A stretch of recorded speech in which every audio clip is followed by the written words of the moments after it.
turnovers per game. The challenge is in the backcourt and lasts the full 94 feet. If you can survive zone 1 of the press, the real challenge occurs in Connecticut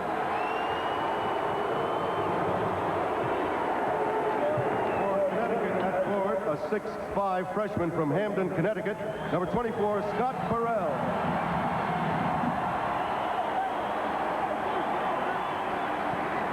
For Duke at forward, a 6'5" senior from Fayetteville, North Carolina, number 21, Robert Brickey.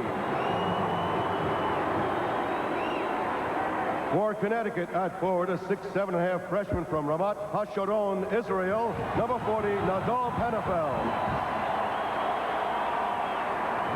For Duke at center, a 6'10" senior from Bloomfield, New Jersey, number 30, Ala Abdelnabi.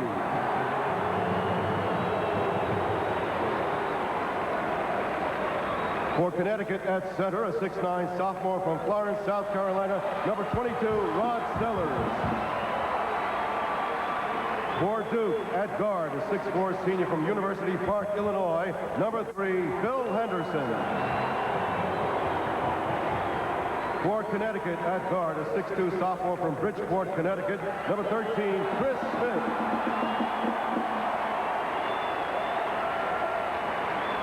For Duke at guard, a 6-foot freshman from Jersey City, New Jersey, number 11, Bobby Hurley. For Connecticut at guard, a 6'5" senior from Newark, New Jersey, number 32, Tate George. And introducing the head coaches for the Duke Blue Devils in his 10th season, Mike Krzyzewski. For the Connecticut Huskies in his 4th season, Jim Calhoun. The official and high tower, Gordon Burke. The University of Connecticut has won 7 straight games. Duke trying to extend their winning streak and their season to 4 in a row. Gordon Burke from American Fork, Utah, and David Hall out of Lakewood, Colorado are the officials working today's regional final. Connecticut is in white. They're the higher seeded team. Duke in royal blue. And we're underway. Abdelnabi jumping against Burrell, controlled by Connecticut. As we look at this now, remember that Connecticut is not a great shooting basketball team, percentage-wise. Outstanding on the offensive boards, and they need to turn you over to get more shots. Hennefeld over to Burrell. Connecticut leads.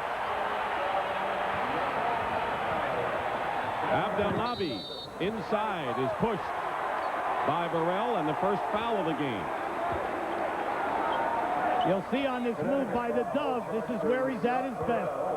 Going into this game, Jim Calhoun said we need to get the ball into his hands more often and allow him to create.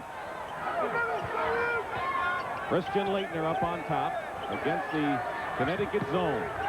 Early in the corner, Abdelnabi has it knocked away, and it's last touched by Duke, so UConn takes over. University of Connecticut, you know, when they look at their zone, they think that that is also the heart and soul. So never mind the presses. They feel that once they get back defensively, they also can do it there. Chris Smith, the leading scorer for Connecticut. Abdelnabi gets a piece of that shot. Now Duke coming back. UConn leading 2-0. Hennefeld all over Leitner. Here is Brickey. And it's tipped up and in by Ala Abdelnabi to tie the score. Well, the keys to this game for Jim Calhoun from a defensive standpoint, he wants to create the turnovers, but because of the size factor, we must limit Duke to only one shot opportunity. Tate George against Hurley. Hurley has done a tremendous job throughout this tournament against very tough point guards. NFL looking inside for Rod Sellers. Good defense there by Abdelnabi. Burrell nearly tipped it in, and Abdelnabi with the rebound. Nice head faking, working for the shot. Brickey filling the lane. Sellers with the rebound. He's playing at 75% with that ligament damage in his knee, and they'll call a violation against Connecticut. Well, in a game of this magnitude, Dick, we're going to see the turnovers, the early turnovers, some bad shot selection, the nervousness, until each of the players in his own way will feel comfortable with the style that's being played. Here's the pressure by Connecticut. Bobby Hurley dribbling through, and he draws the foul. What Connecticut wants to do is make Hurley give the ball up as much as possible. Well, they're going to try to trap him and make him give it up, take the ball out of his hands, force the other 4 guys to beat you. But, you know, Mike, Coach K has an interesting statement. I want Hurley to have the confidence that if he wants to beat them off the dribble, fine. If he wants to do it with the pass, fine. Not bad. He's only a freshman. Fine. Right. I'd say fine, too. Tate George committed the foul. Chris Smith is guarding Hurley. Smith is their best defender. Gets picked out, and Hennefeld with a steal. He had none Thursday night against Clemson. Abdelnaby with another rebound. He is the dominant big man in the early moments here. Well, Abdel has really come into his own in the last month of this season. He's playing big on the glass and then scoring major points. Off the screen is Henderson. Connecticut knows that Henderson is going to be the man shooting from the perimeter. And Hennefeld, who did not have a steal Thursday night, already has one here. Here he is. He's their guy. The center fielder out of their man-to-man, their zone, or their full-court traps. And Christian Laettner can't do anything against Connecticut's deny defense and are forced to call a timeout. Here is Henderson from the baseline. Inside is Bricky. And they're going to call the foul against Connecticut. Jim Calhoun thought he was on the ball, and the foul will be against Chris Smith. In the early going, I really like the quickness of both teams from a defensive standpoint. One is looking for the traps. The other is basically playing you head up, man-to-man. Bobby Hurley with his first shot. It was a three-point attempt. Sellers has it knocked away. Bricky goes inside. We have very tough interior defense on both ends at the start of this game, and Connecticut will handle the ball. A key factor for Duke is Bricky. This is a player that you cannot forget about. He might not be an outside threat, but he finishes off the break. He's an outstanding jumper and can dominate for you on either board. Abdelnaby got his hands on it. It is still Connecticut ball. And another aspect about Bricky is he's coming in with a slight hamstring pull, suffered against UCLA Thursday night, but so far doesn't show any effect. Well, you know, Coach K of Duke, he says our heart and soul is our defense. Driving in is Scott Burrell. And here's the full court trap. Scott Burrell on the basket. Connecticut leads 4-2. Bricky handling it against Chris Smith. Bricky goes right past Hennefeld and feeds Abdelnaby. Perfect execution. Perfect execution. They took their time. It looked like they did it in slow motion, but everyone executed perfectly. That's all they had to do. It was in slow motion, the way it turned out. Here's Hennefeld. There's the Dove. They want to get him into the offense a lot more. Scored only 2 points in the semifinal. This is interesting right here. Hurley inside Abdelnaby. Laettner into the hands of Burrell, and here's Connecticut. Duke is back. Scramble for the loose ball. The Huskies still have it. And the leading scorer, Chris Smith, with a sparkling play. Now, everyone talks about the pressing and the trapping, but one of the keys to Connecticut is their quickness to the loose ball. They used the big man Laettner, Bricky, and he lost control. There's what you pointed out, where Connecticut's defense will hurt you at the other end as well. Tate George with his first field goal. See, if I'm Mike Krzyzewski, I do not like how slow my team is getting back when Connecticut is attacking us in transition.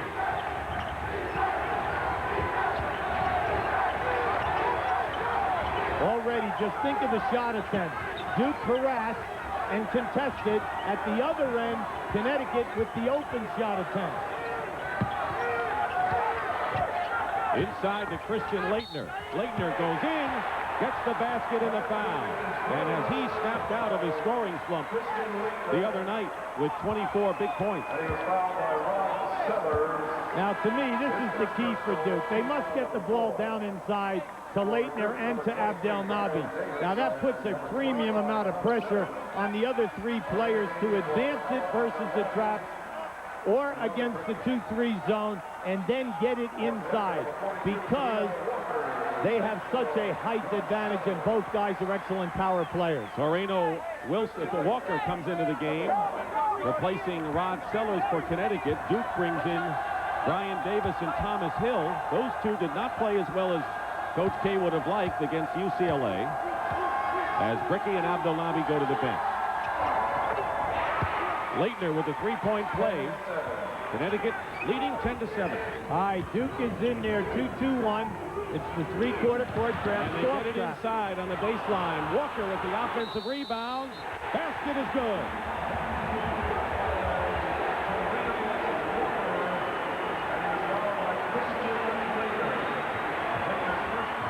Lakers foul.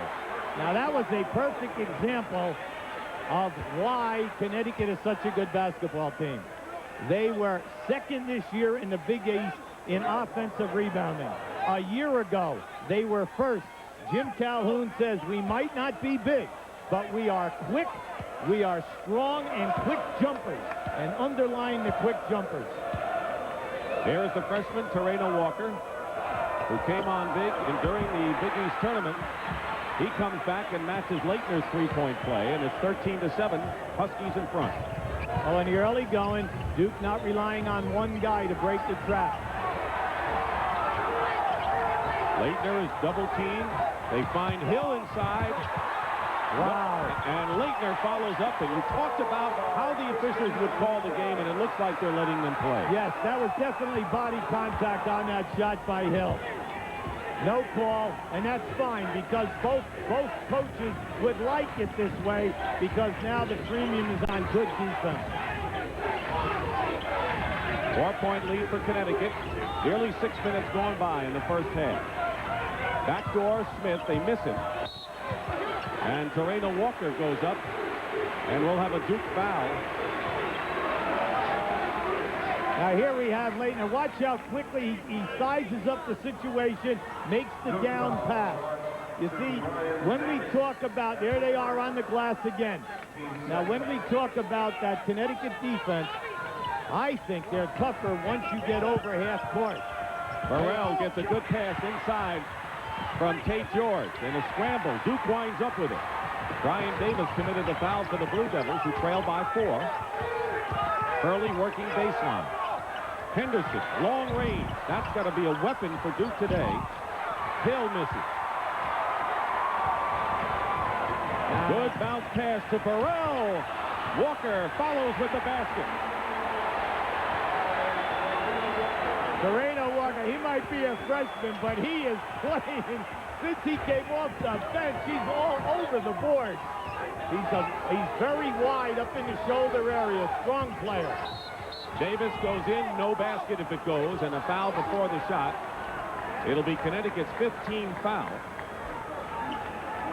Now here we have Toreno Walker fronting Christian Leitner. See, because of the size differential, you will see Connecticut will change their look playing against the power people.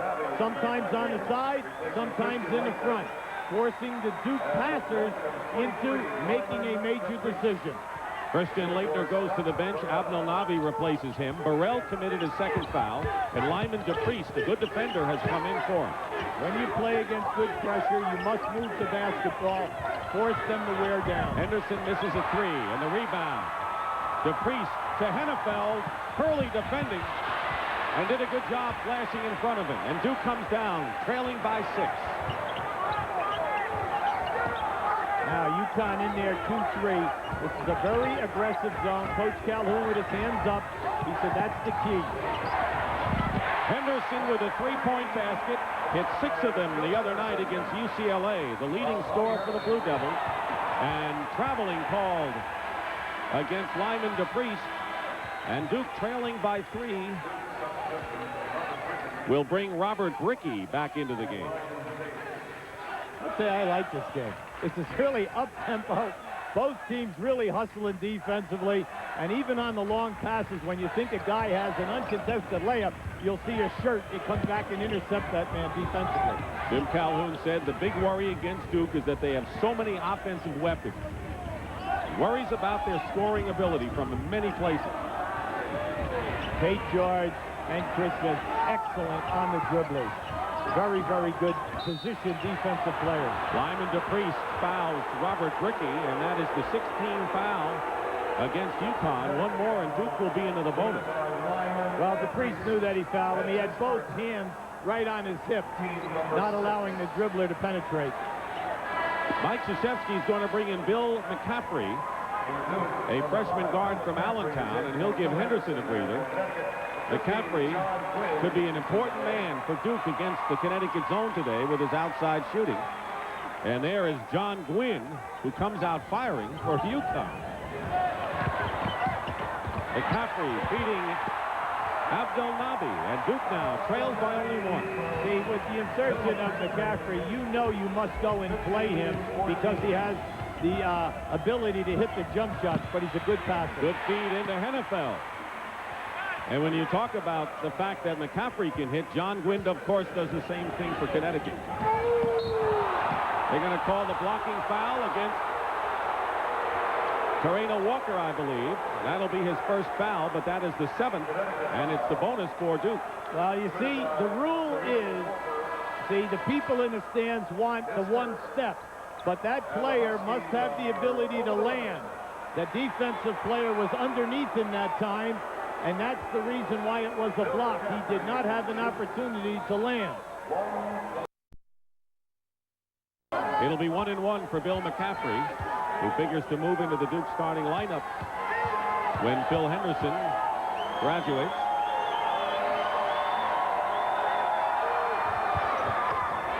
Duke started out so well this year at 22-4, and it was kind of deceptive, according to Coach K, considering the youth on the team. Well, he said that this team has progressed more than any other team at Duke University for him. Now, he felt that he would have a slide someplace during the year. Unfortunately for them, it happened in the last 6 games, but they've regrouped in the tournament, I do believe. They're one game away from the Final Four. They're going to nail Bricky with the foul, just the 3rd team foul, and the first against Bricky. The only time the call is being made today is when the defensive player is laying both hands on that offensive dribbler.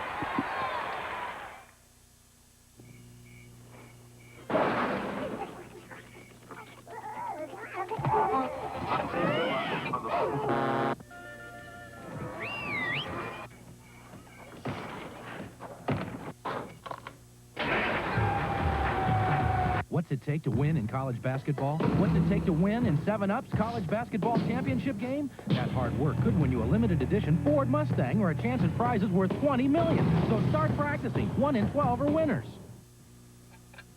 Your first house, the biggest investment you've ever made. How will you protect it? Call Allstate before you close for answers and comforting prices. Another reason. You're in good hands with Allstate. There's another way for new homeowners to save money. The Allstate New House Discount. It could save you up to 15% on Allstate homeowners insurance. Another reason. You're in good hands with Allstate. A member of the Sears Financial Network. It's Monday morning in Ford County. That full-size Chevy pickup sure has a more advanced design than Ford. Now that you mention it, the lines do remind me of modern neoclassic sculpture. I see a lot of Bauhaus influence. The understated simplicity even contributes to greater fuel efficiency. Form follows function. High fuel efficiency. No wonder people from Ford prefer Chevy trucks. Nobody's winning like the heartbeat of America. Today's truck is Chevrolet.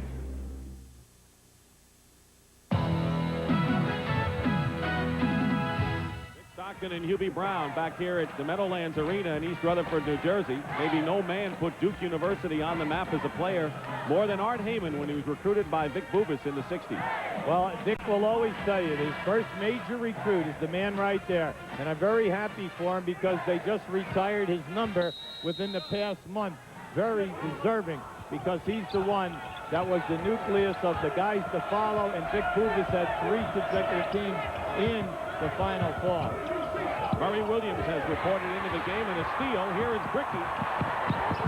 And Bricky ties the score for the Duke Blue Devils. They were down by as many as 6. Now, Bricky is wearing that heavy brace, but that does not eliminate his quickness in playing the defensive lane. Oh, he's hurting right now, though. It looks like he's grimacing. Gwynn is guarded by McCaffrey. And you know what it is, Dick? It's his hamstring, his left hamstring that he injured in the game the other evening. And it is bothering him because he is favoring it, obviously. Abdelnaby with a steal. Duke has it, and traveling calls. And Robert Brickey is a hurting Blue Devil right here. You'll see him right there. See, what happened is when he made the steal, he had to beat the defenders, two people chasing him down the floor for the layup, and he probably popped it. Christian Laettner replaces him in the Duke lineup. We're down to 8 teams in this NCAA championship. The end of today will be just 6. Connecticut with a rare turnover, and Duke with a chance to take the lead for the first time.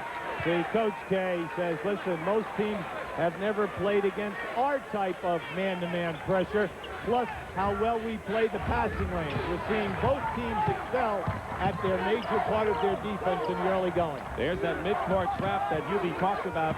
There it is. In the beginning, McCaffrey loses the ball, but it's last touched by Gwynn, so it is still Duke's possession. So as you pointed out, and we should repeat it, the pressure is not only in the backcourt by Connecticut. Yeah, this is what we call zone 2. You're from half court to the top of the circle. This is where they... Nice move. Hurley missed the layup, but he got free. But zone 2 is where they turn you off in more often than not. Tate George drives in, and they will call the offensive foul. Blue Devils got position inside. So Tate George with the offensive foul. His second personal.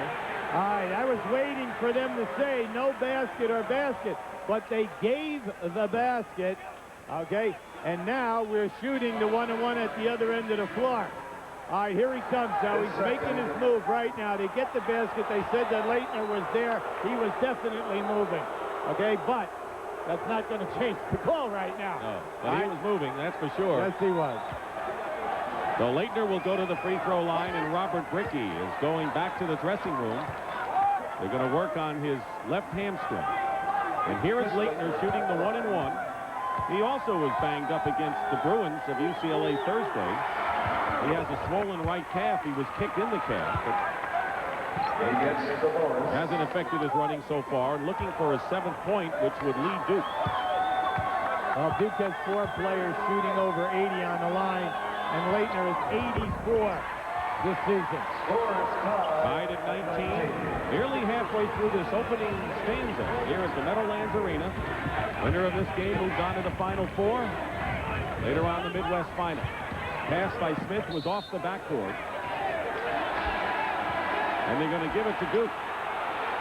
Hennefeld is protesting, said it was deflected by a Duke player, but the official signaled Duke ball. All right, you see, they're calling for the deflection from the time the pass was made until it hit the rim and then went out of bounds. That's why you always try to tell players, anytime you got an opportunity to get a ball before it goes out of bounds, get it. Don't let the official have to make a decision. Well, at least we found out where the bulk of the crowd is rooting for, and that's Connecticut, because they were booing heartily here on that decision. Brian Davis in the game for Duke. Blue Devils still looking for their first lead of the game. Good double team pass by Laettner, and Abdelnaby is foul going to the hoop. We're going to give you a look here now. See, as this ball goes, they are claiming that underneath the basket that Laettner got a piece of it as the ball goes.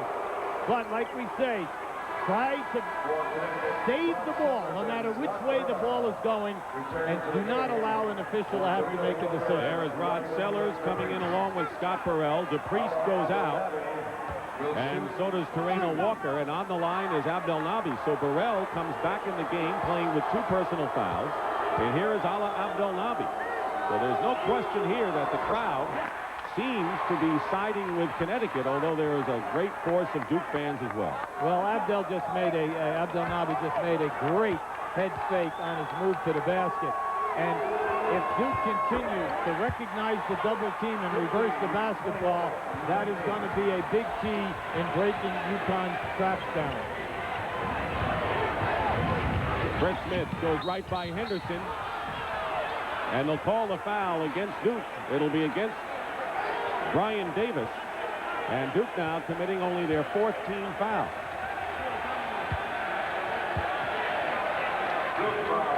Right now, Duke has Davis, Henderson, McCaffrey, Abdelnaby, and Leitner. Hennefeld will inbound for Connecticut with Burrell, Smith, Gwynn, and Sellers. Here's Gwynn from the corner. He'll be shooting every chance he gets.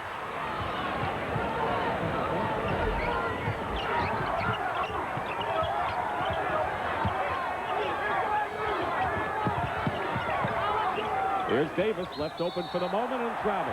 He had the open shot. There are 2 players in this game today that have the green light at all times.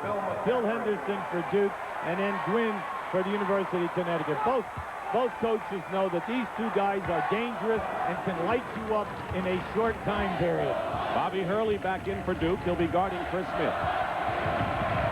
Nearly 9 minutes remaining in the first half. Duke by 2, 21-19. And reaching in was Christian Leitner, and he commits the foul. That'll be his 2nd. Robert Brickey, back from the dressing room, has returned to the Duke bench. Question is whether he'll play. We'll find out. See, he's the guy that's the garbage man, and that's why Duke will miss him. He's a double-figure scorer. He's a senior with great leadership, and he's an inspirational type of player who finishes the break, but more important, gets on the boards for you. That was Tommy Amaker, the former Duke guard, next to him. And a wild pass. Hurley, contested by George. Sellers, and now Connecticut with an opportunity. 2-on-2. Smith. At Duke's end, that's the 2nd driving layup that Hurley has missed because the Connecticut player did not concede the shot, ran him down, and forced him to arch the ball. Hurley left open for a 3. Hennefeld battling inside against Brian Davis, and the foul against Duke. Good hustle by Hennefeld. And it's last touch, I believe. This is what we mean. This looks like an uncontested layup. There it is. George coming behind.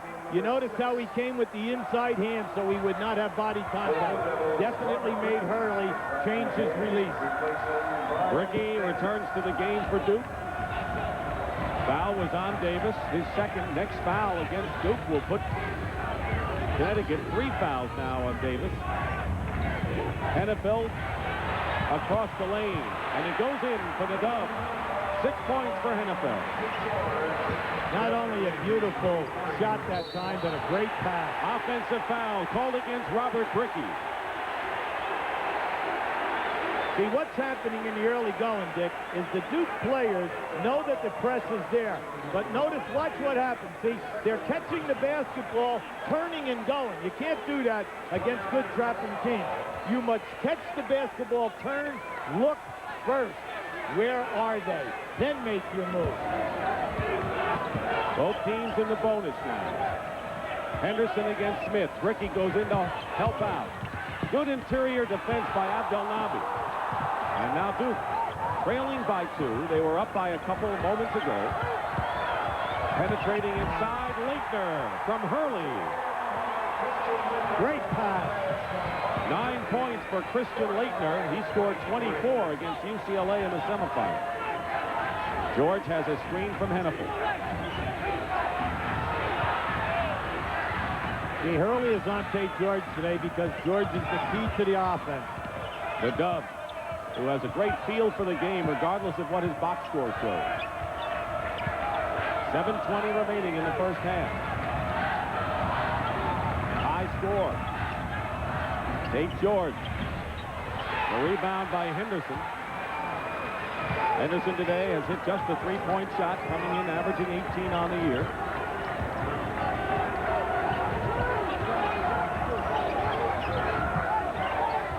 Bobby Hurley finds Abdelnaby. Sellers try to front him.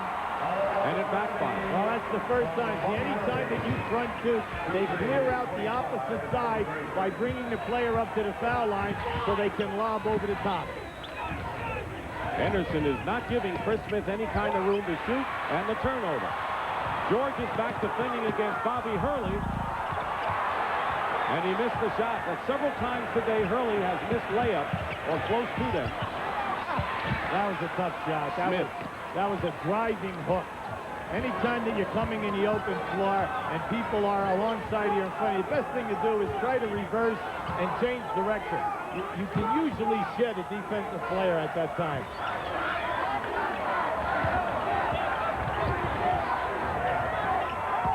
Leitner working around Hennefeld, and a fine move by Christian Leitner. You know, Dick, I like Leitner going to his left. He surprises big people how well he dribbles the basketball. He did it nicely against UCLA against their man-to-man the other night. And that was a critical play in that ball game. Hennefeld for a three. Abdelnaby the rebound. And right now, you'd have to say that Duke's interior men, Abdelnaby on the boards, Leitner scoring, has turned this game slightly into Well, Duke's they're not allowing UConn to beat them off the dribble. That's a major key. All right, here they come right now in a 1-3-1 half-court trap, falling back into a 2-3 zone. Now, this is key. You want to get the ball to your inside people. Henderson left open. He'll shoot the three and hit it. Connecticut wants to stay with him, but he got loose there. Now, if you don't want to go inside, shoot a three. And Duke has opened up a 7-point lead. Abdelnaby beautifully. Why is there no other defensive player there? Because Duke clears out the side by taking them to the top of the circle. With Abdelnaby and Leitner doing it inside and Henderson from the perimeter, they have accounted for 27 of Duke's 30 points. Blue Devils on a 16-6 run in the last 6 minutes and 45 seconds. Early on the bench now on the right. A year ago, he and his dad were watching the practice sessions in this regional final, never dreaming that they'd be in this situation a year from now. Yeah, and also a year ago, they won the Tournament of Champions for high schools in New Jersey, right here on the same floor. Things don't change much. No. Burrell guarded by Bricky. So you have to like the Duke defense in the last 5 to 6 minutes. They cannot beat them off the dribble. I'm not saying they won't, but in this last 5 to 6 minute spell they have. 5 seconds on the shot clock. Tate George. Rebound, Abdelnaby. That is his 6th rebound of the first half. And he is playing big today. Bricky looking inside. Sellers won't let Kubek get it. Greg Kubek checking into the game. Double team. Abdelnaby goes up. No basket. And the foul against Tate George, I believe, before the foul, but it'll be George's third. Duke defense right now tough. You see, you can't play defense unless you move your feet. And then also, Duke, as soon as you pick up that ball, they're right up into you, chest to chest, challenging your pass or your shots. John Gwynn will come in for Tate George, who goes out with 3 fouls. Scott Burrell also checks out for Lyman DePriest, and all of a sudden he'll be that famed pressure by Connecticut has been nullified by Duke's defense and their ability to use the inside people. Well, you can't get into it, Dick, unless you score or you get on the foul line and get into a foul type of a situation. Now, what's been missing in the last 5 minutes offensively for UConn is the fact that they cannot beat them off the dribble, and that is their game. Kubek with the rebound off the miss by Abdelnaby. So another possession for the Blue Devils. Bricky was looking to pass, turns it over, and a 2-on-1 break. Too late. And it's lost out of bounds by John Gwynn. Another turnover. That's the 10th turnover for the UConn. That was a bad pass. The decision should have been made earlier, and that's what Coach Calhoun is telling his ball club. Give the ball up. You'll get it back once the defense shifts. There's Hurley back along with Thomas Hill for the Blue Devils. 4 minutes remaining in the first half. Want to keep the ball out of the corners. Hurley trying to get out of zone 2 of the pressure. Here we go. Henderson from the corner misses a 3. Hennefeld the rebound and a foul against Abdelnaby, who can't believe it.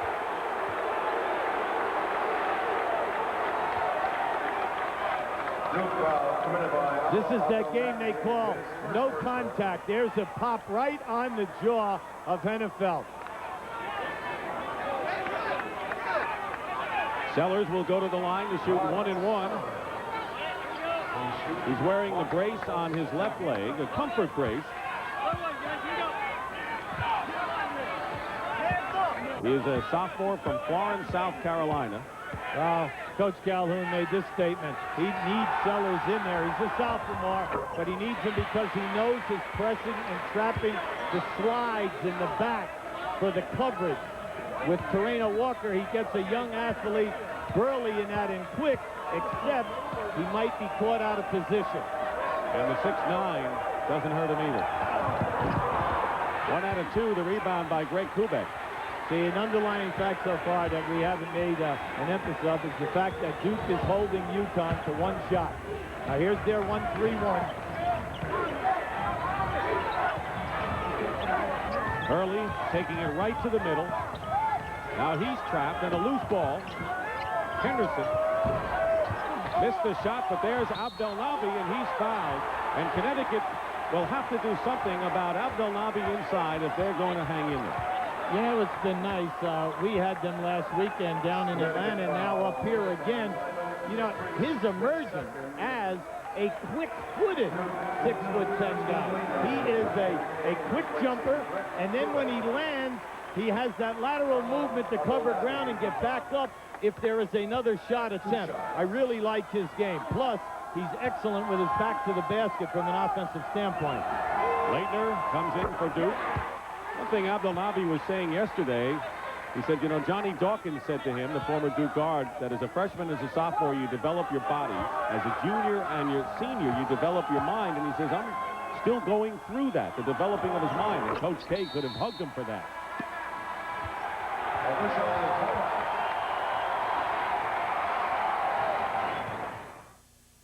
In Philly, Boston, must be a bird's eye view. D.C., L.A., the Yak.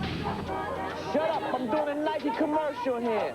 Shut up. The other L.A., Texas. Yeehaw! Denver, some serious hang time. Must be the mountain air.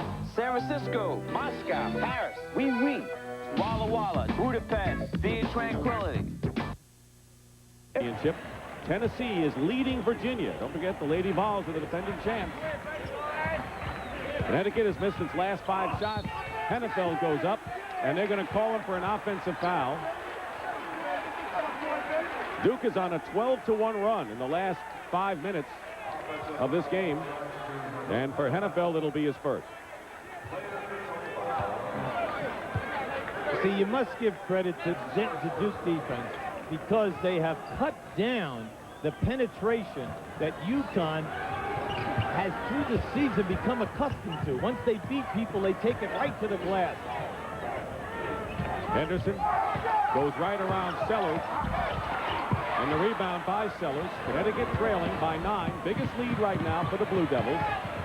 Just under 3 minutes to go in the first half, and losing it out of bounds is Lyman DePriest, and that is the 12th turnover of the first half for UConn. That was a sensational pass by Chris Smith. Sensational.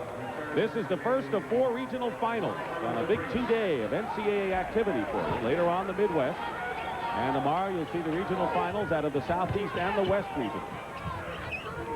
Against the pressure, Hill coughs it up. Gwynn. Burrell. And it's Burrell. Now, pressing teams love to play in flurries, and you want to try to negate that by taking your time and getting the ball up and taking a good shot. Henderson meets the trap. Good thing Leitner's 6'11". That ball would have been thrown away. Absolutely. Leitner going in, finds Abdelnaby, and right now, Abdelnaby with 15 is the hero for Duke. Again, a 9-point ball. The Duke has played very intelligently offensively once they get the ball to the top of the circle versus UConn. When they get it in low, they've been really able to hurt them. Gwynn. You mentioned Connecticut is not an outstanding shooting team, and other than Smith and Gwynn, they don't have good perimeter shooting. Yeah, but normally, Dick, they rely on those two guys to open things up so then they can penetrate off the dribble. And so far today, you really can't remember UConn hitting a jump shot outside of 15 feet.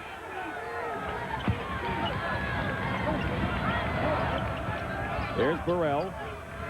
1:45 remaining in the first half.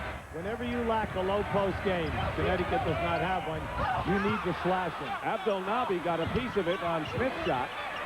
And here comes Hurley. Connecticut quickly gets back, and Hurley is smart enough to slow it down. Abdelnaby has now blocked 3 of Chris Smith's shots after Smith beat his man off the dribble. Hurley going inside, and Abdelnaby now with 17 points.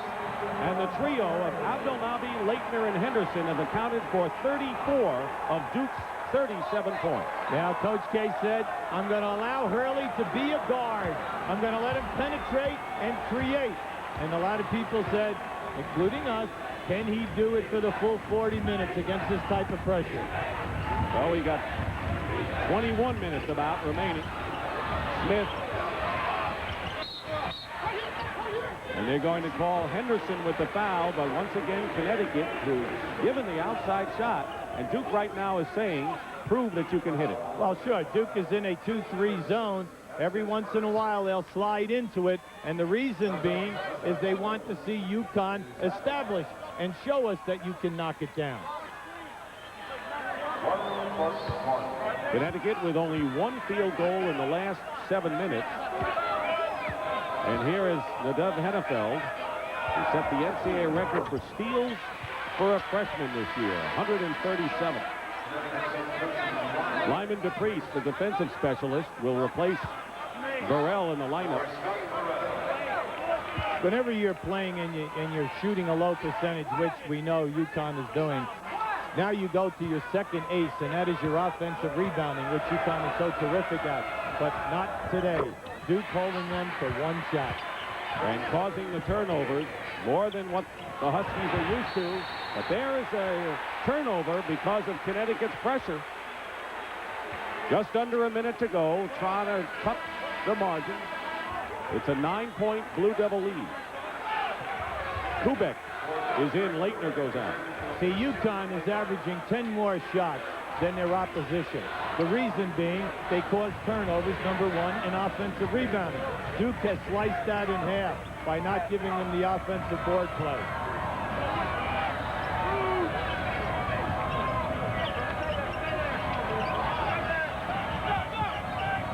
At the top is Gwynn left open, and there it is. And here comes the pressure again. It's a 7-point game, Duke leading.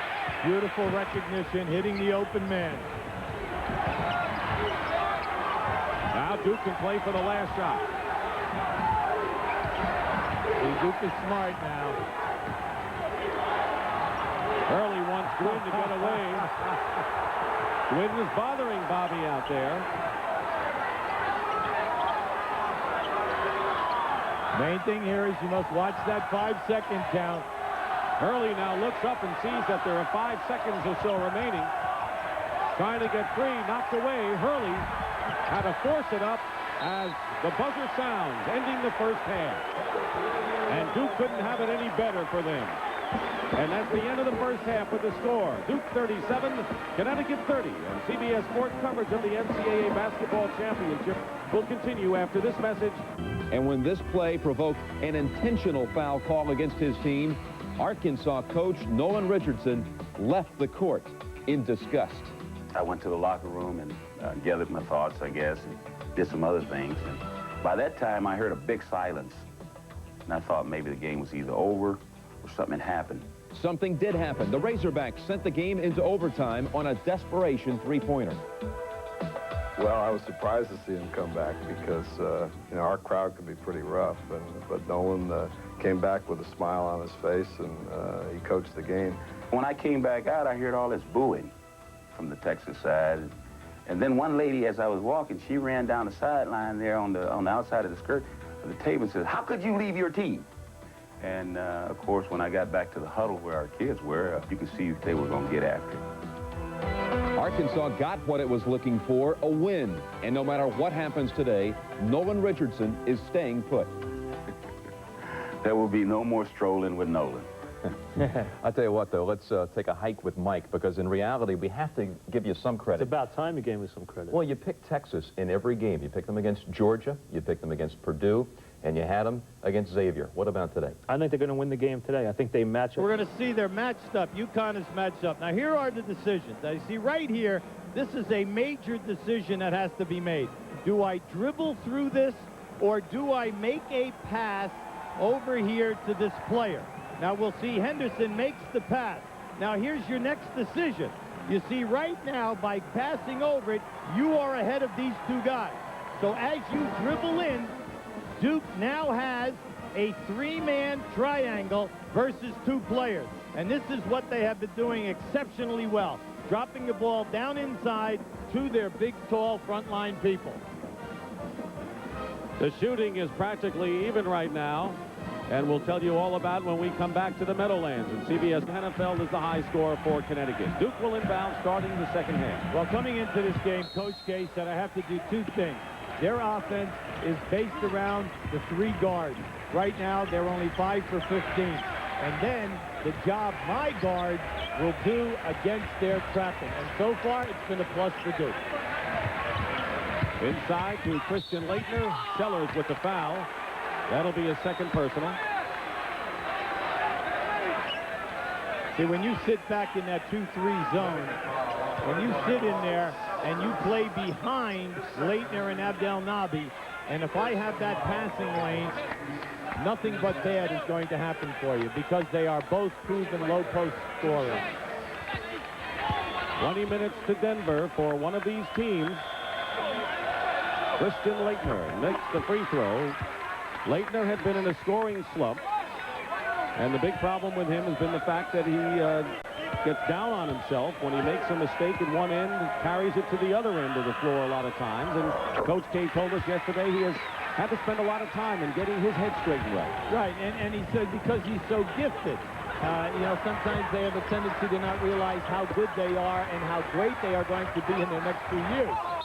Chris Smith goes up, and the foul against Duke. Let's see, it may be Abdelnaby with the foul, and it is. That will be his second personal foul. See, that's the first time today that Allah has tried to take the charge in that situation on Chris Smith. Chris Smith's limping now.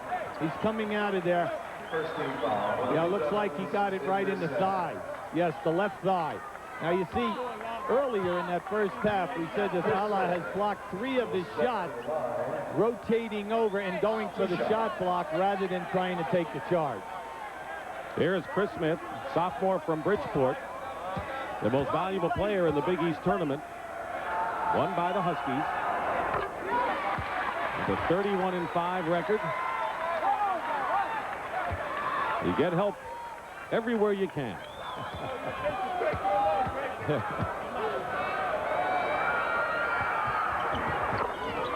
Smith with the free throws, and here's the full court. Leitner, I mentioned earlier, everyone's bringing him up. There's a bonus, but here's the key. You must get it over. Henderson, a 3-on-2 to Abdelnaby. And we're going to have a tie-up, and the possession arrow will favor Duke. Well, the Connecticut. Yeah, you know, the Connecticut coaching staff was up. You know, they didn't think that they were going to get that call that time. Everybody was a little nervous. They were thinking that it might have been a foul call. But Duke is using everyone to bring the ball up today against the Connecticut pressure. And knocked to the floor is Scott Burrell, and there'll be another foul against the Blue Devils. Now watch this little pick down inside. Bam! That was a forearm by Christian Leitner, knocking him down. That's his third personal foul. Remember, against UCLA in the semifinals, both Leitner and Abdelnaby had foul trouble. Anytime that you're playing against teams that are quicker than you and a little smaller, you have to control yourself at all times so that you do not go for that foul. Chris Smith, and now a 5-point game. Henderson brings it across, 2-on-1. He'll pull up. Once again, Abdelnaby with a rebound and a basket. And Ala Abdelnaby with 19 points and 8 rebounds. From Bloomfield, New Jersey, a senior.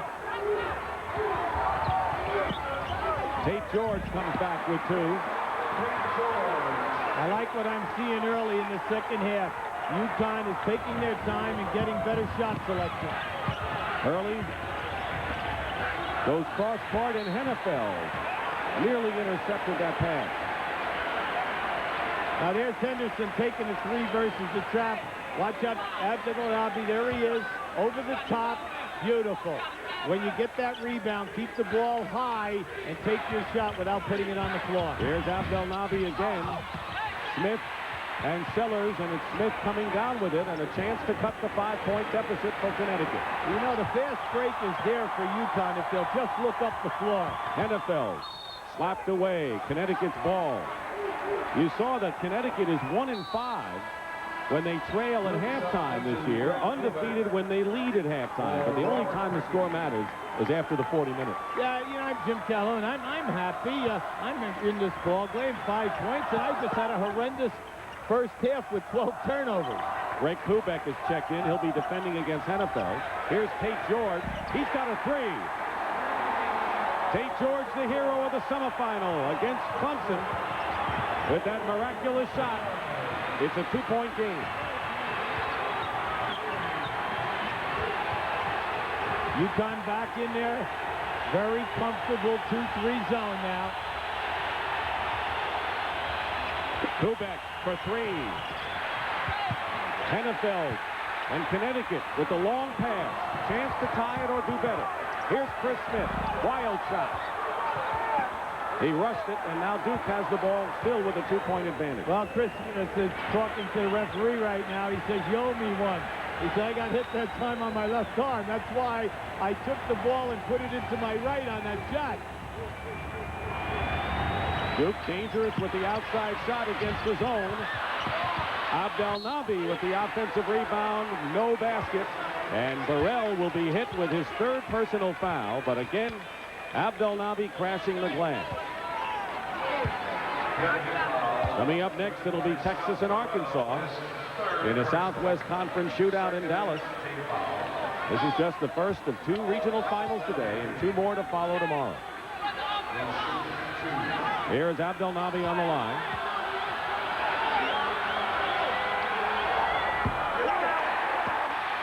.78% free throw shooter, still looking for his 20th point. The key to Abdel-Nabi's game today is the fact that he is really moving, and he's not allowing you to put a body and then stand still. He goes behind the backboard, comes out from underneath, and gets inside position on the active Connecticut front court players. Who could stop him on the Connecticut team? Well, not when you're working like he's working. It's easy to stop when the athlete says, I'm not going to take more physical contact. Moreno Walker in the game.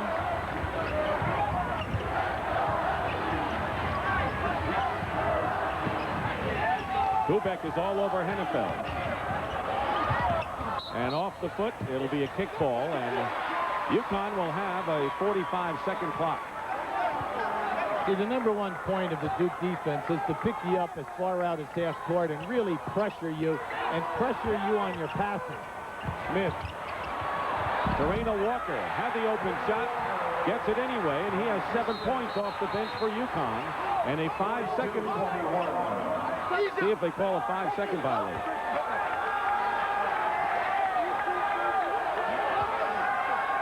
It is Duke's ball, so that is not the call. Now this was between Hurley and Tate George. Hurley gets bumped, and Tate George has picked up his 4th foul. There was no explanation given why there was a whistle at the other end of the floor. Now, the 2 players know about what happened. Now, here we have this from the back, the pump on Hurley. Now, up until now, Hurley has been able to catch the basketball and split all the traps off the dribble. Let's see now if he can handle it the rest of the way. John Gwynn has replaced Tate George, who goes out with 4 fouls. Duke's lead is cut to 1. They did have an 11-point lead. Loose ball. Here's Gwynn. Great strip by the Dogs. UConn. Hennefeld, top of the key. Three-point play, and Connecticut leads.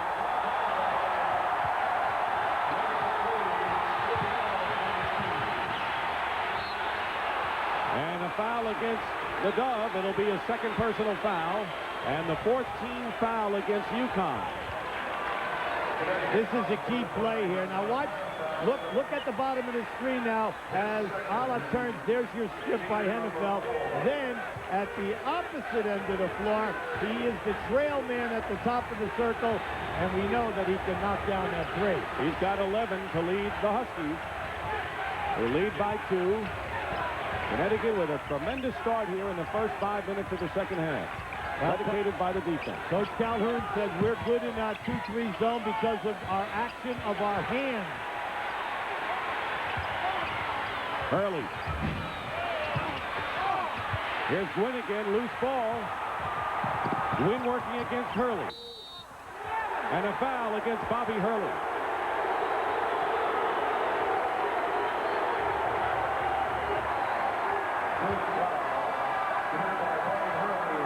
You see, now here comes Gwynn on this break. He should have given this ball up a little early, but there's your reverse move.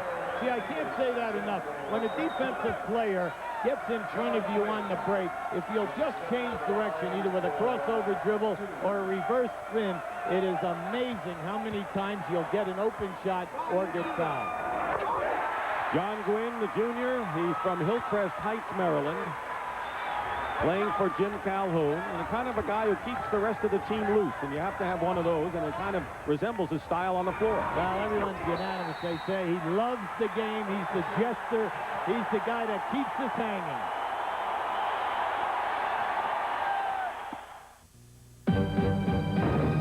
Introducing new extra-strength Rolaids, 250 milligrams stronger than Tums EX, 1,000 milligrams of fast relief. This settles it, once and for all. How fast does Dristan nasal spray start to work? Faster than Dolly can pick up a $5 tip. Dristan spray pump works fast to relieve congestion, even sinus pressure. For relief, Faster than tumbleweed in a tornado. Dristan nasal spray. It's faster than...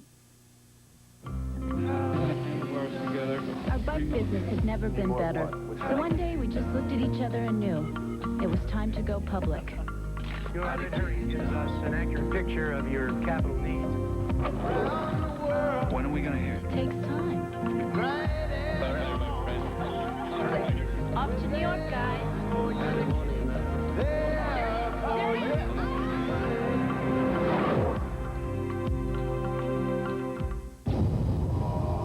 The purest shape ever given to a high-performance sedan is now even purer.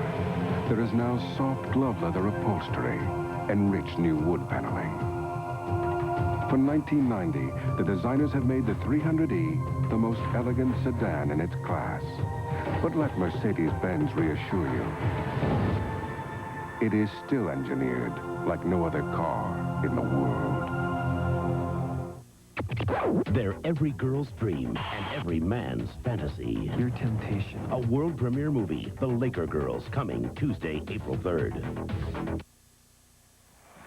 4 of the remaining 8 teams in this tournament have never appeared in a Final Four. Connecticut trying to get there, but we know one of them will because Georgia Tech plays Minnesota tomorrow in the Southeast Regional Final. This game is every bit as what we expected. You know, Jimmy Calhoun says, hey, we're playing full speed, baby. We're going to be aggressive, and we realize 40 minutes to Denver. Davis has it knocked away. Duke is 1 for 9 from the field in the second half. See, this has been here all game. If they'll just look up the floor and push, they can catch Duke in transition. Connecticut by 4. Smith tries to get it inside, and it's off the foot of Sellers. Well, Sellers never moved to get that pass, Dick. And Leitner scores. It's been quite a drought for the Blue Devils offensively here in the second half. To the tune of 2 for 10.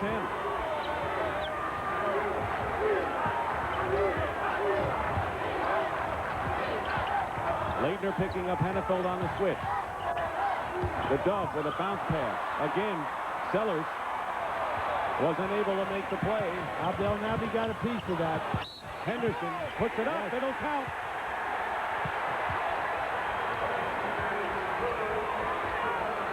And the score is tied. This is your senior guy, your main offensive weapon. And there it is, the heady pump fake, and then the presence to go right up and take the hit and get your shot. Dan Cerulik, a 7'1" sophomore from upstate New York, Williamsville, who started the first 10 games, replaces Terreno Walker, who stays in the game with 3. Sellers is the man he replaces. Well, they're taking him out because he hasn't been moving towards the open passes at one end and then lagged in transition defense at the other. So Duke regains the lead, 47-46. Gwynn goes in, basket will count, and a foul as well. Now that was a beautiful recognition. The long pass and then the catch, and this is a guy who thrives on scoring. Beautiful move. The defense was moving. Foul is on Brian Davis. That is his 4th personal foul.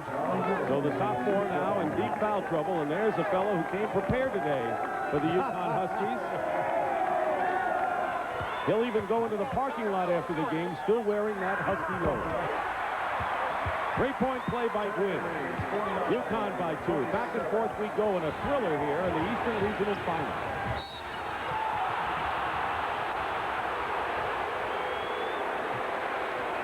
Good call that time. You know, UConn, anytime that you coach pressing defenses and trapping, especially the relentless way that you want every call. And Jim Calhoun is all over the ref. Gwynn with the foul, just his first, but 16 fouls against Connecticut. The next one will put Duke in the bonus. Main thing for Duke right now, regroup, good shot selection, and move the basketball versus this zone. Henderson. There's the senior Phil Henderson, who's got now 11 points in the game. Gwynn matching him shot for shot. He's got 8. The Connecticut guard must have looked at the stat sheet at halftime because they're in here doing it and looking for the shot. Early inside to Abdelnaby. So Abdelnaby, Leitner, and Henderson, all in double figures, but Allah has 22. How about the pass and the penetration by Hurley?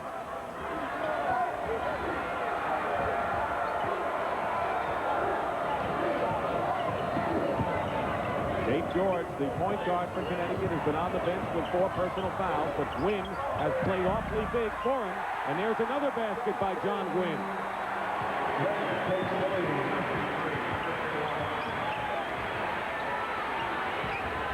The thing that I like about Gwynn is that he has a major assortment of shot selection. Abdelnaby fights his way in. 24 now for Allah. If people want to travel, that is not a travel. That's called an up and under move. You can lift your pivot foot as long as you shoot or pass. 53-53. Just under 13 minutes remaining in the second half. Duke buying time now. They're in a zone. Connecticut has made its last 5 shots. Cerulik makes it 6 in a row.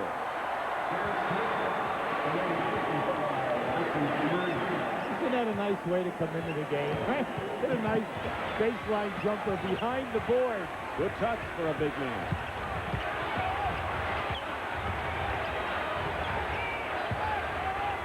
Hurley goes baseline, and they'll call Gwynn with the push. And that is the 17th foul against Connecticut, and it'll be 1-1 on the line now for Duke. Here's the shooting in the second half. Connecticut 90%. Tate George in foul trouble. Abdelnaby having a whale of a game for Duke. And Gwynn, for George, has really come up strong offensively. You like the distribution? As far as Duke is concerned, they've regrouped themselves. Anytime that a ball club, now there's the Hurley family right there. You know, Dad has only won, I think, his 14th state championship. That's all? Eight in a row in B. You keep score, Yeah, I think his record is 453 and 57. Not bad. You know, a year ago he wasn't wearing a Duke hat and a Duke sweatshirt because Bobby hadn't made his decision. He gets both free throws. By the way, Scott Burrell is checked in for Connecticut. Boy, it looks like Bobby Sr. is really sweating on that stuff. He told me yesterday, he says, you know, coaching at St. Anthony's in Jersey City is a lot easier than sitting in the stands watching your son. It looks it. Chris Smith for three. Brian Davis with the rebound. Tied at 55. Bobby Hurley in the corner. Henderson. Smith rebounds for UConn. There it is. Burrell. Scott Burrell. Dick, we've been saying it. It's there for them. They can make the long pass up the side. Now, they've tried two of them in the last couple of minutes. Both have resulted in a score. Winner goes to Denver and will play the survivor of Arkansas, Texas, coming up next on CBS. Inside, Leitner, and Hurley again got him the ball at the right spot, and a foul. Here you'll see the pitch. Now watch as we look up the side. See Duke coming down the floor defensively, and UConn had a 3-on-1 once that ball passed the top of the circle. Foot quickness in the open floor still favors UConn. Foul was on Cyrillic, and there's Leitner. Another fine offensive game. Duke led by 7 at halftime. And then Connecticut regained the lead. Duke came back. And now Leitner, with a chance to tie the score, misses the first shot.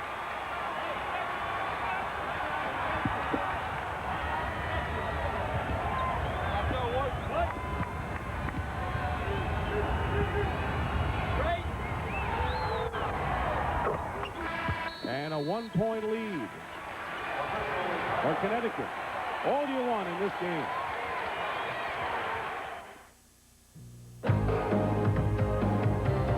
Not by the way it goes down easy. Not by the way it went to the picture. Not for the way it goes so on you. Just for the reason. Just follow it, so then Diet Coke. Just one reason.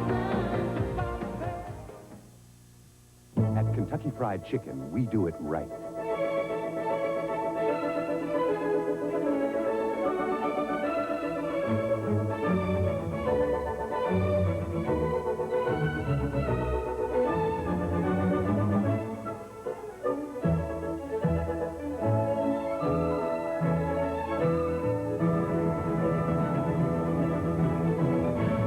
We do chicken right. For 1990, some Oldsmobiles are new from the ground up. Others are new from the top down. Some have striking new profiles, while others have bold new side views.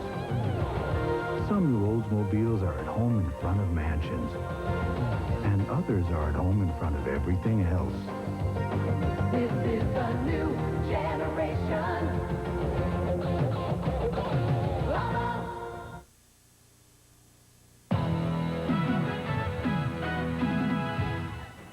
Coming up tomorrow, the Southeast Regional Final in New Orleans. Georgia Tech, overtime winners against Michigan State, against Minnesota, the last Big Ten survivor.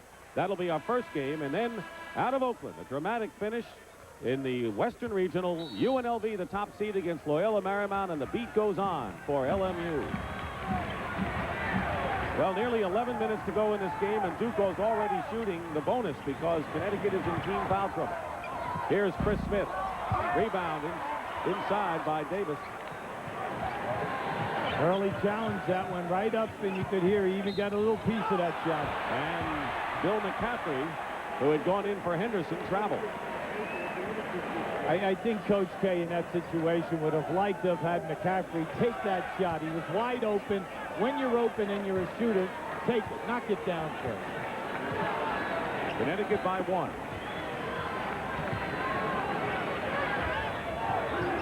Gwynn having a great second half. Off the glass. The rebound by Burrell. Great save to Smith. McCaffrey winds up with it for Duke. Good hustle that time by Hill. Blue Devils looking to take the lead. They were up by 7 at halftime. Stretched the lead, or had an 11-point lead. Ball movement. Ball movement's the key.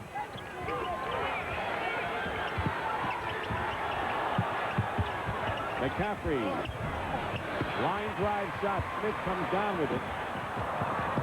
Duke had the 11-point lead prior to halftime. Here is Hennefeld. Leitner bats it in the open field. Hennefeld from the corner miss. Connecticut has grown ice cold. McCaffrey. And a 2-on-1 chance now. Gwynn and Smith against Hurley. And Cerulli tips it in for UConn.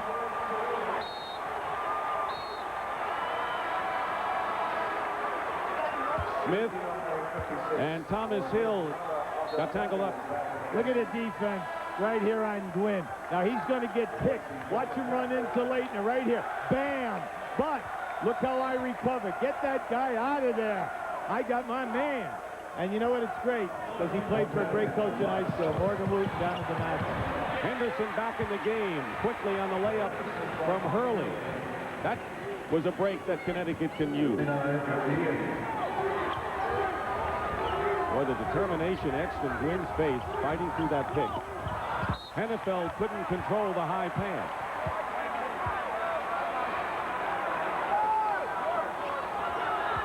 You're looking for right now is don't try to do the sensational. You know, we're in a struggle here. This is a big war. Make the easy play like that. Hurley to Abdelnaby. And let's see if it's on Burrell. If it is, it'll be his 4th foul. And Ala Abdelnaby will go to the line to shoot 2.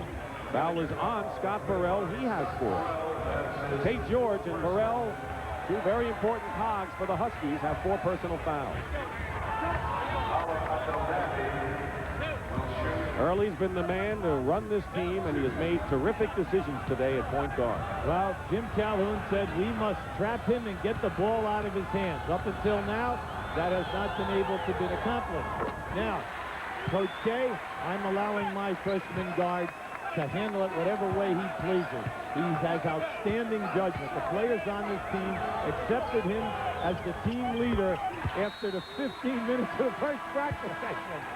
And, you know, the other thing that Coach K said is that, you know, he may make turnovers, but we don't care because we want the creativity from Bobby Hurley. Well, absolutely. I mean, he didn't get upset. He was 0 for 6 from the field in the first half. The main thing is, in a game like this, your guards have got to understand their role.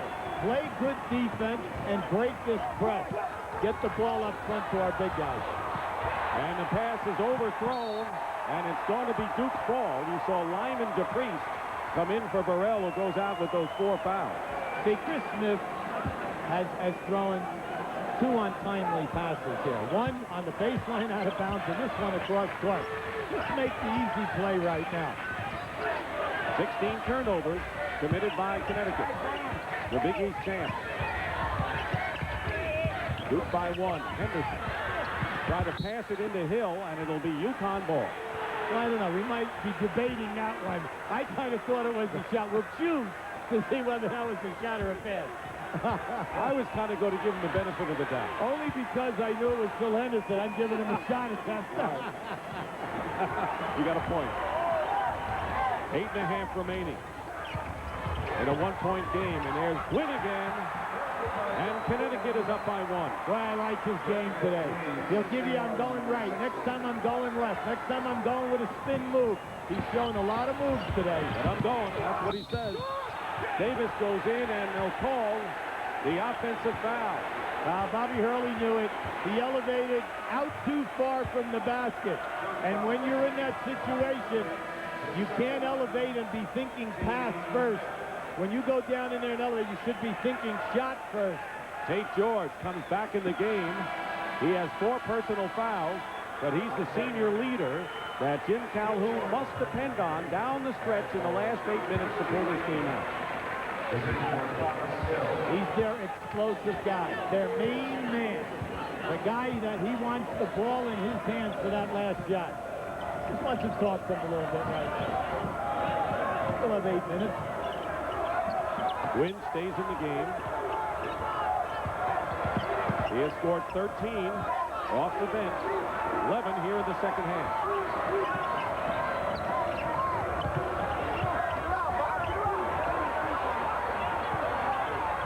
Plenty of time. They got 9 on the shot clock. Wynn off the screen. Abdelnaby with another rebound. That's 10 for Allah. Well, you see, UConn's gone away from the passing motion, and now they're going to more set plays to free their key shooters. Duke trailing by 1. And we'll have a foul away from the basket, maybe against Sellers. And if it is, it'll be his 3rd foul. Duke is shooting 1-1. That was an excellent call. And the reason being that as Leitner went to post up that time, Sellers put his hands right around him and tried to pull him out of there. Excellent move and a terrific call. Christian Leitner today has 16 points and 4 rebounds. A sophomore from Angola, New York, outside of Buffalo.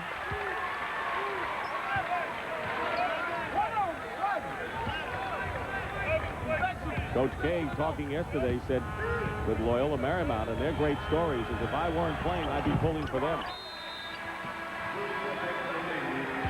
Duke takes the lead and a timeout.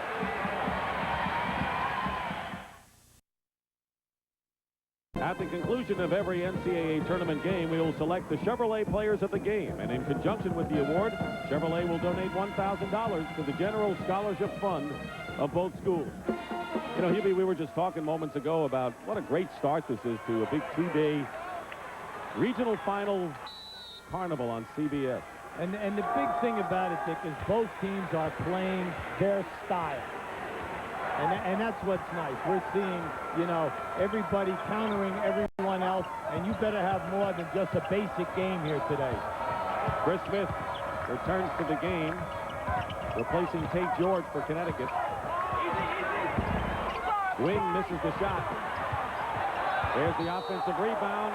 Caprice blocked by Abdelnaby. Goaltending is called against Ala Abdelnaby. And credit Lyman DePriest with the basket. Excellent offensive board and a definite goaltending. First basket for DePriest, normally a defensive star. Texas and Arkansas follows the Midwest Regional Final from Dallas. Those two teams really have had some big struggles this year because Nolan Richardson walked off the floor in a game that went into overtime that Arkansas won against Texas. Right, interesting, though, in their last 5 encounters, Arkansas 5-0 over Texas.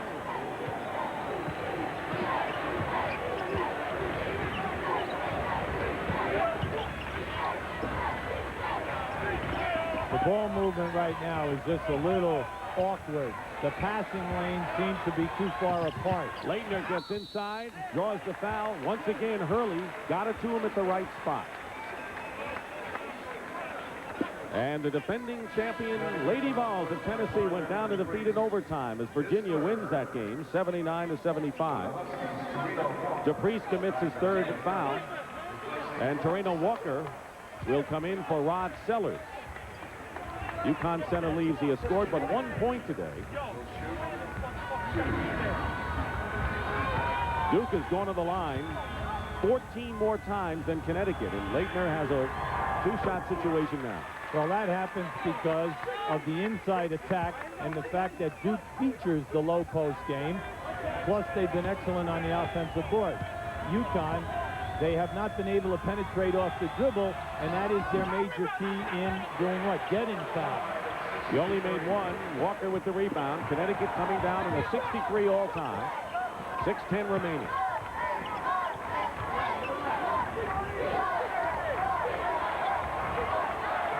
Chris Smith is directing. Here's Gwynn. Great move, great play by John Gwynn, who has 15 points and leads the Huskies. They all refer to him as Vinnie Johnson, VJ, and I'll tell you, he's got a lot of Vinnie's moves. He's not as big size-wise, but he's at 190 pounds. Hurley is looking for Abdelnaby, but Terreno Walker is fronting him effectively. 5.5 to play. There is Abdelnaby, and the foul, and a great feed again by Hurley. He had to lob it perfectly to Ala. In this play right now, you'll see a curl move by Gwynn coming off. Now watch how he challenges right down in there. You see, he has no fear of getting hit on this shot. He always attacks. That's what I like about his game. Connecticut 28-1 off of the bench today, and that's what they've been doing all year. Abdelnaby shooting 2. Scott Burrell with 4 personal fouls comes in for Lyman DePriest, who also goes out with 4. See, in the last 2 opportunities, Duke, the lob pass to the big man running on the baseline. But when you're in the back of the zone, you must find these people and then have body contact. Abdelnaby only 1, and Duke is not making 2 shots when they've had the opportunity several times today. Connecticut with the ball in a 1-point lead.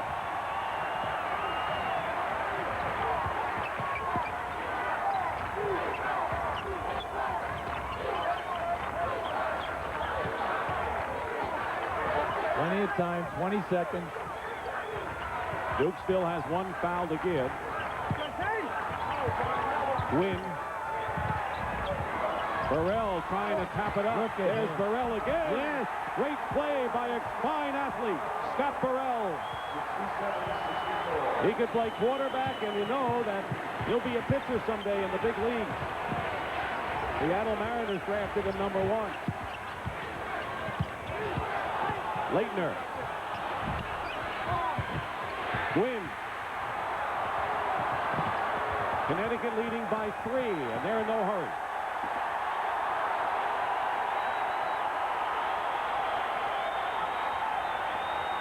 Now's the time to milk your clock. Go to the people that are hot. Hurley is on Chris Smith. Plenty of time on the clock. Winding down to 4 minutes remaining in the second half. Nice. They found Burrell. Terreno Walker. See, Duke trapped a soft trap. What that did, that opened up Burrell down on the baseline. Beautiful recognition and a great pass.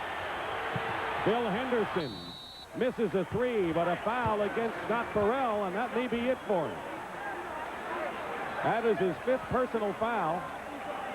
He's quite dejected. He's quite dejected. Now here you'll see this beautiful recognition down inside. The Duke defense shifted out and rotated, allowing Burrell to be free. But he's got a lot of great basketball left in his career. Just a freshman. Fouls out of the game with 12. What an athlete. Turned down over $100,000 from the Seattle Mariners. An outstanding quarterback in high school. Many offers to be a college quarterback. And here he is at UConn playing b-ball. And you know, he only had 1 assist the other night looking at the box score. Yeah, sure. It was the pass that set up the winning shot. Yes, but that one was bigger than the entire team. I know. Tate George, the recipient. But Henderson is on the line now, shooting 2 shots.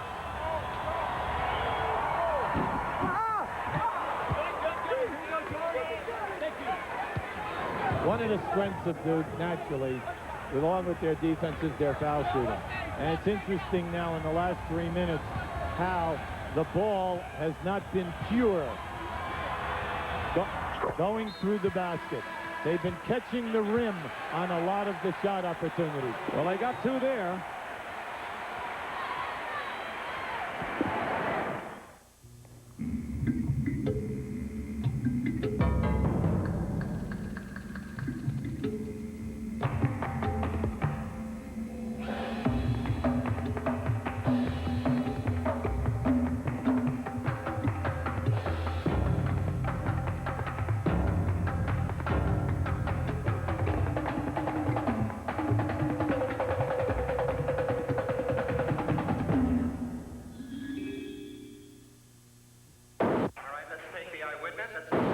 like nothing I'd ever seen before. It started with a few random spottings. Eyewitness, we're spotted incoming over that hill. Amazing!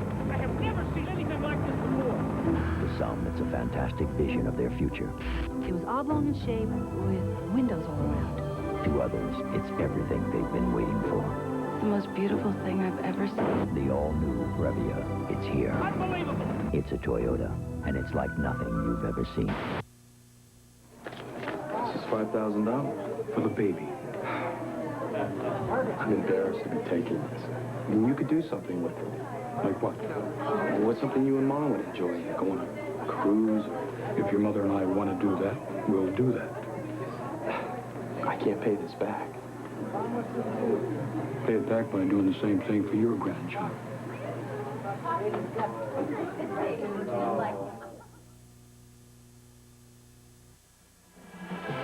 Connecticut, which led early and then saw Duke take an 11-point lead, 7 at the half, did not take their first lead in the second half till 4 minutes in. There's the timeout story. Duke has a foul to give.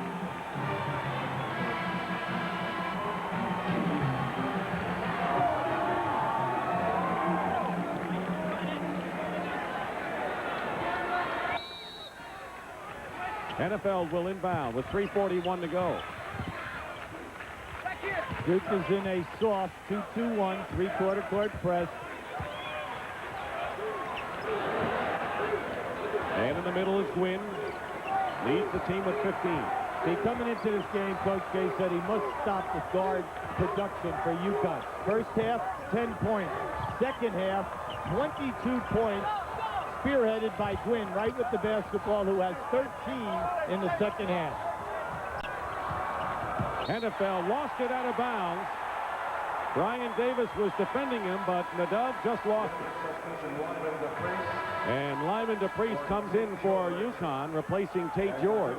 And Ala Abdelnabi quickly is in for Duke. There's DePriest. Duke has scored only one basket in nearly 9.5 minutes. Trailing by 3. Connecticut back in the 2-3 zone. High-low post with Leitner high, Abdelnabi low. Henderson missed the 3, but Brian Davis with a big putback. Yeah, he was up over the rim on that rebound, coming from the weak side. See, you're thinking of the two big guys. Big guys, big guys. You got to watch the wingman from Duke. Now Smith against Hurley.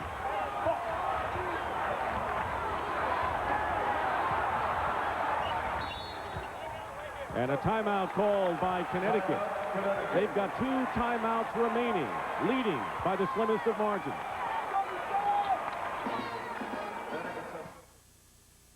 We're painting with Sears' best weather beater paint, our most durable ever. Because maintaining the world's longest continuous grandstand at Churchill Downs is a job nobody wants to repeat for a long, long time. For the sport of kings, Sears' best weather beater is a beautiful finish. Right now, we've reduced the price on this premium quality weather beater satin to only $11.96. But hurry, sale ends April 1st. Tell me, is he still upset? Well, you know, Dad. Never really understood why I joined. I mean, maybe you'll go straight to college. But I had to prove something to myself first.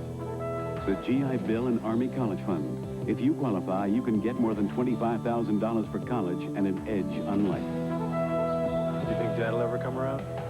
Dad?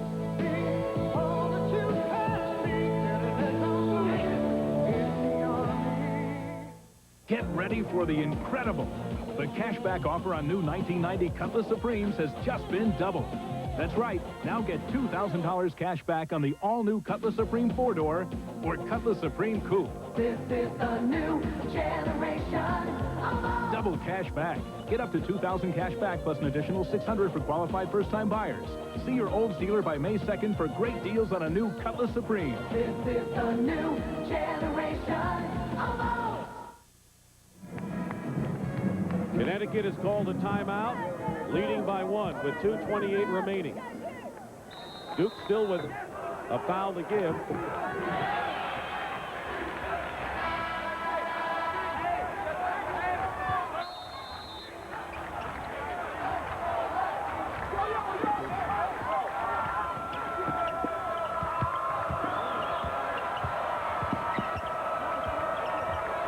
Wynn handling the ball. Tate George in the game to run the team. Defensively, they'll go with Lyman DePriest if they can make the substitution. Here is Chris Smith. Tipped by Walker into the hands of Henderson. And Duke looking to take the lead.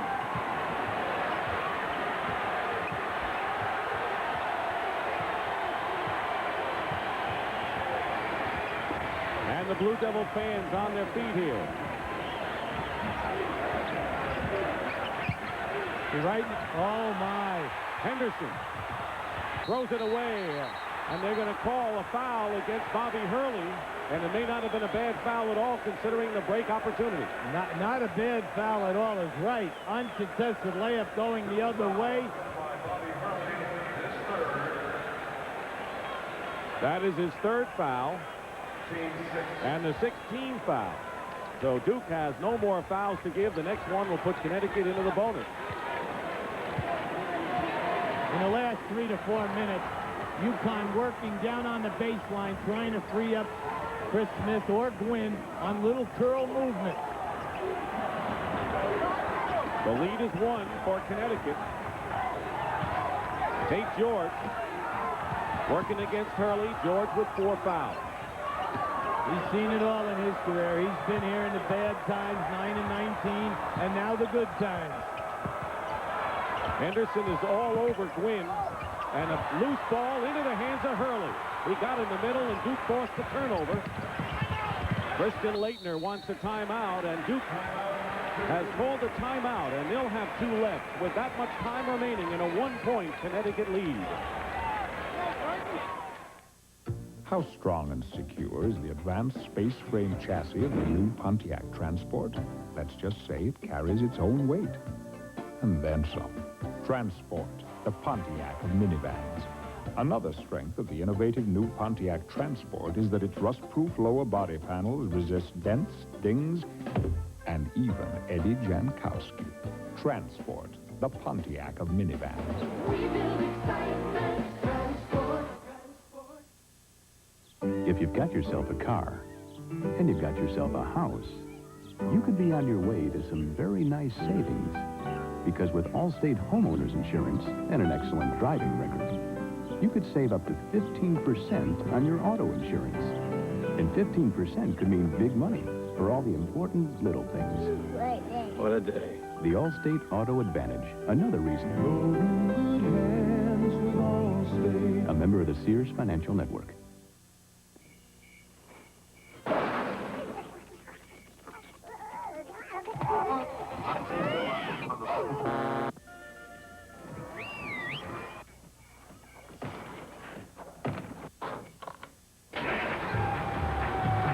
What's it take to win in college basketball? What's it take to win in 7-Up's college basketball championship game? That hard work could win you a limited edition Ford Mustang or a chance at prizes worth $20 million. So start practicing. 1 in 12 are winners. There's the story of this game, but now Duke has the ball. What might be talking about in their huddle? Well, first of all, there's been frustration. They only have 2 field goals in the last 11 minutes now. The main factor here is that you know that Henderson is back in the game. You must get to him quickly, okay, if you're UConn. And then you must try to discourage the lob passes to either of the 2 big men down inside. Lyman DePriest and Rod Sellers both in for defensive purposes for Connecticut with 1 minute remaining. So you can't fall asleep in your zone now. You must know where Henderson is. Takes the 3 and hits it. I don't know if they fell asleep, but they might have taken a snooze. And Duke leads by 2. Timeout, Connecticut.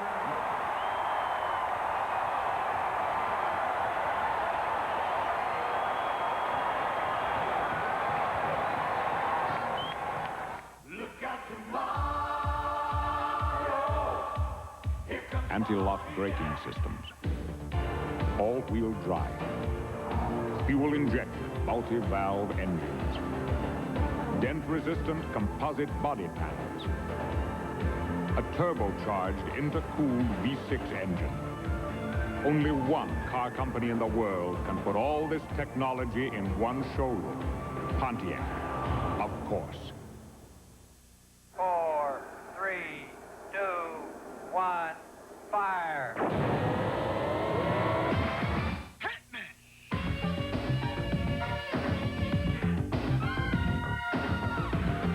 the difference between the AC Delco parts that go into race cars and the ones that go into your car? There isn't any. If you want to win, run with a winner.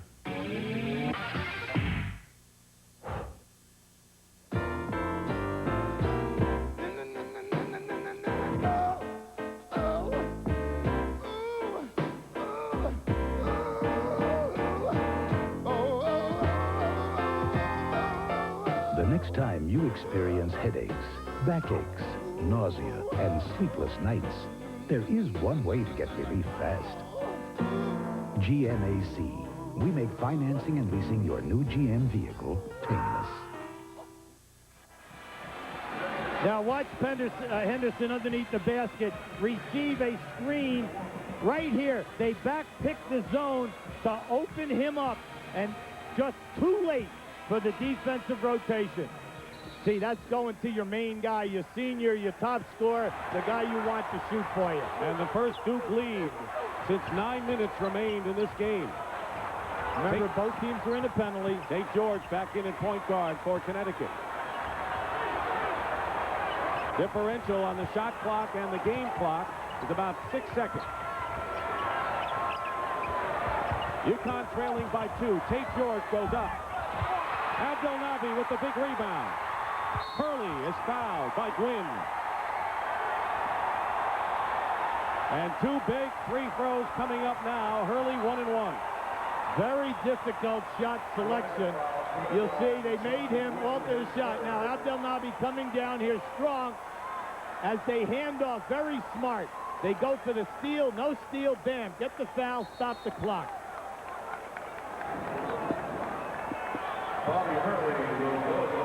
Bobby Hurley came out of Jersey City and a freshman, lacks experience. Coach K said no factor. He can handle the pressure. 78% from the line this year. Has only 2 points today, both from the line.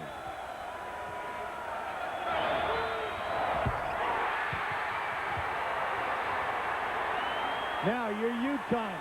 You understand that you're down 3. If he misses, you must advance quickly. All right, if the 3 is there, you take it. Okay? You have 1 timeout left. And he misses. And the rebound by Chris Smith. And so Connecticut only needs a 2 to tie it up. And a three-point attempt, yes, is by Chris Smith. Timeout.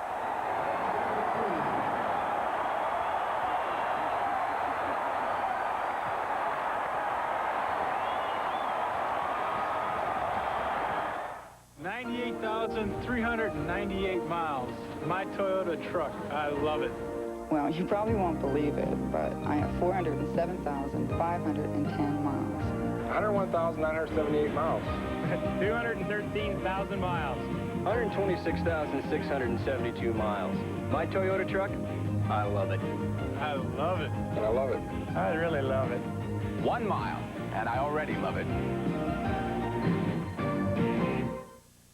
My brother said, help me out. Now I've got a backache that could last all day. But I don't take aspirin or Tylenol. Today, it's Advil. See, Advil is different. Just 1 Advil is as effective as 2 regular strength Tylenol. That's important. And Advil is gentler to my stomach than aspirin. Whenever I hurt from some heavy lifting, the first thing I'm picking up is Advil. Advil, advanced medicine for pain. And for colds in this year's flu, try new Co-Advil, advanced formula for cold and sinus relief. It's powerful. A new kind of protection. Speed Stick Deodorant Sport Talc. Made just for a man. New Speed Stick Sport Talc. Powerful all-day protection. After the scraping, after soothes, after the burning, after soothes, after aftershave skin conditioner. Nothing's more soothing after. Here's a replay of the missed foul shot. The reason why we said take it up and look for the 3 right away, which they do, and they knock it down, is because of this. You do not allow the defense to get a chance to set up. You are catching people in transition. That was the first basket for Connecticut in their last 4 possessions. Chris Smith ties it up. Each team with 1 timeout left. A little over 8 seconds to go. You must cut off the dribbler. Hennefeld goes down. Hurley still has it. Blocked by Sellers out of bounds with 3/10 of a second remaining. You're not going to get that call over there on the side. I don't care whatever level of basketball it is, because the referee feels that it is an acting job in that situation. And Connecticut will use their last timeout right now. You must have total body contact where the man is knocked back and where there would be no question whether it was a charge block.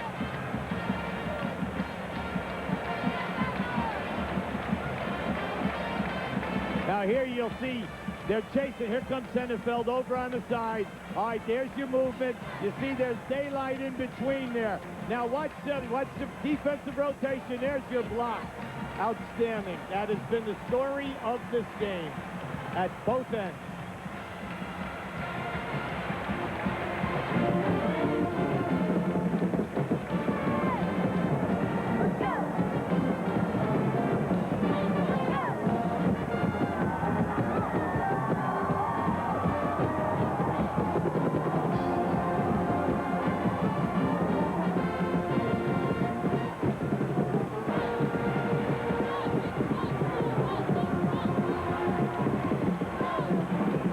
Sellers with 4 block shots.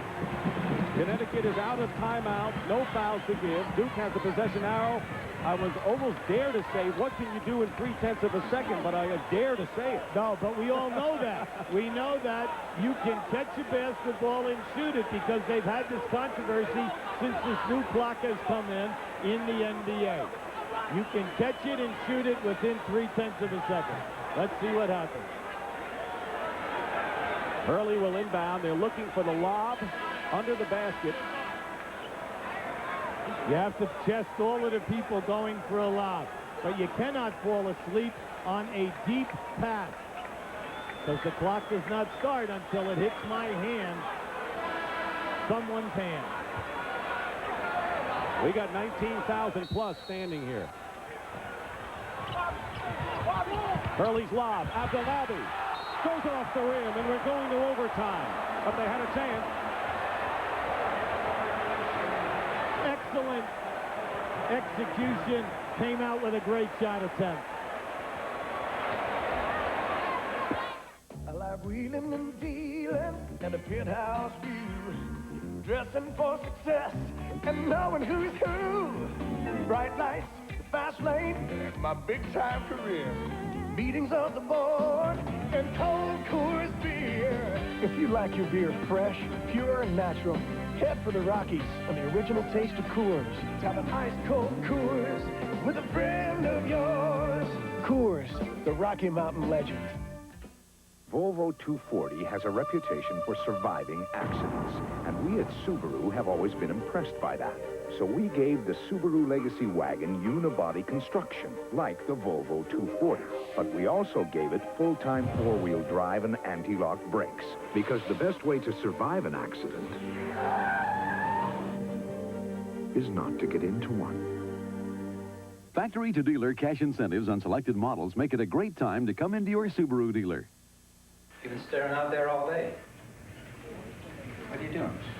Trying to figure out which computer is the most powerful. Well, that's easy. The one with the most memory, megahertz, MIPS, you know. No, I don't think so. There we go. I think the most powerful computer is the one that people actually use. Macintosh has the power to change the way you look at computers. But that's not really a fair comparison. People like using the Mac. Now watch how they try to set up Henderson coming around here. It was all a decoy, because Abdelnaby went right down the middle, and there is the lob right to him. The main thing in situations like that is always use decoys, the decoy being Henderson, because it gives you still get the lob in front of the bench. 5-minute overtime coming up. They're the overtime record. Duke will have 2 timeouts. Connecticut 1. Both teams in the bonus. Abdelnaby will jump center against Terreno Walker. Controlled by Tate George in UConn. Tied inside to Walker.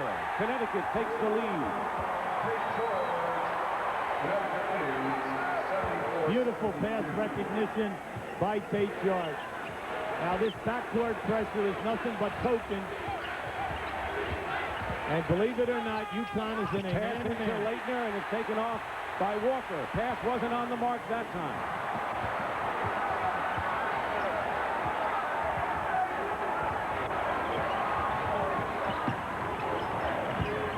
Chris Smith.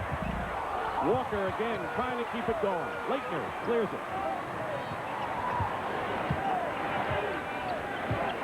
Abdelnaby with 27, Leitner 19, Henderson with 18 points. With UConn in this man-to-man, you've got to go to your low-power game. Henderson wide open for a three-point basket. 21 for Henderson. He's got 4 of those shots today.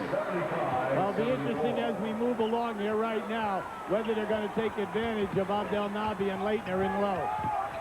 George working in. Gwynn. That was a three-point attempt. Walker doing all he can to keep the ball alive for UConn. He's banging hard. Remember, in this man-to-man situation, UConn has given away many inches down in low. But Henderson is the bandit. He's their key operator. Duke had a 7-point lead at the half, and Connecticut came back and earned this overtime here. 3 minutes, 15 seconds to go in the overtime session.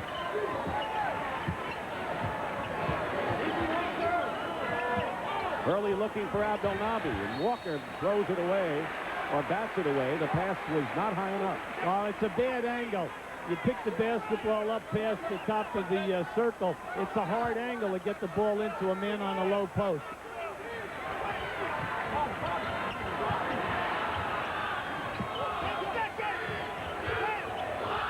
Seven on the shot clock. Hurley firing over Gwynn. Abdelnaby had a hand on it, and it's going to be Connecticut's ball. To Dove Hennefeld, Tate George, Gwynn, Toreno Walker, and Chris Smith in there. Thomas Hill will replace Ala Abdelnaby. And at the start of this game, we said 40 minutes to Denver for the winner of this game, and now it's less than 3. Now, Coach K from Duke making a defensive substitution here to match up with the quickness of UConn. Hill is defending against Hennefeld. Oh, he backdoored him. And he beat him. Dove Hennefeld with 13 points. When you play against a smart player like the Dove, you better have a forearm in his chest. He brought in a freshman to guard a freshman, but Hennefeld is not really a freshman. No. That's 21. Nice. Hill, straight pass to Leitner. And Duke is up by 1. See, there's no way they can stop that because UConn insists on fronting the low post guys. They can do that all throughout this overtime. Tate George, senior point guard, Toreno Walker. Will give him the outside shot. Great speed. Gwynn blocked by Leitner. Big block by Christian Leitner for Duke. That's because Leitner was laying back off of his man, almost like he was in a one-man zone. Here's the time remaining. We're in the first overtime session here at the Meadowlands. Winner moves on to the Final Four. Hill trying to get the ball to Leitner. See, Leitner's working hard in there. Henderson. Duke up by 1. Plenty of time. 15 seconds on the shot clock. And they're going to call the offensive foul against Henderson. And remember, both teams in the bonus situation. And Mike Krzyzewski is livid. Well, offensive foul charged to... We had the referee was standing within a stone's throw from that. Now keep it on underneath the basket here now. And there it is right there on the left-hand side of the screen. See, the ref on the baseline had him following it out. Right there, he had that call all the way. So Dove Hennefeld on the line. I said, you know, he's not really a freshman. He is a freshman, and he's got 3 years of eligibility, including this year, but he is 21 years old, having played for the Israeli national team. They call the goaltending. Brian Davis and Abdelnabi. He had a miss. See, they said that was a miss. And they're going to count it. They're going to count the free throw. Excellent call. The shot is missed. The ball is still above the cylinder. Abdelnabi is up there and takes it off. Okay, so the shot counts. And you don't see that often, do you? No, you don't. Of a 1-and-1. That's right. But you can't fault Abdelnabi because his job is to get that rebound once it comes off. You know, that was a close call, but it was a good call. Connecticut by 1. Each team gets one additional timeout to what they had left over after the half ended. St. George got a hand on it.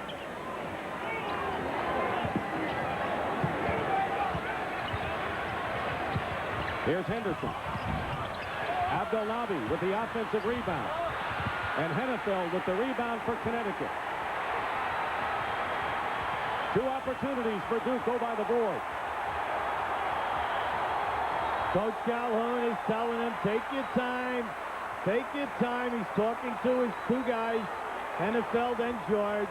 10-second differential between the shot clock and the game clock here.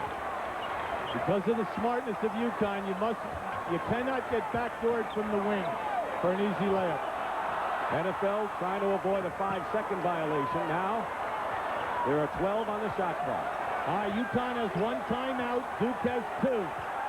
Smith has it knocked away from behind by Henderson. 3 seconds. 2 on the clock, and a long-range 3 missed by Tate George. And Duke down by 1. You've got to push. Time running out. Here comes Hurley.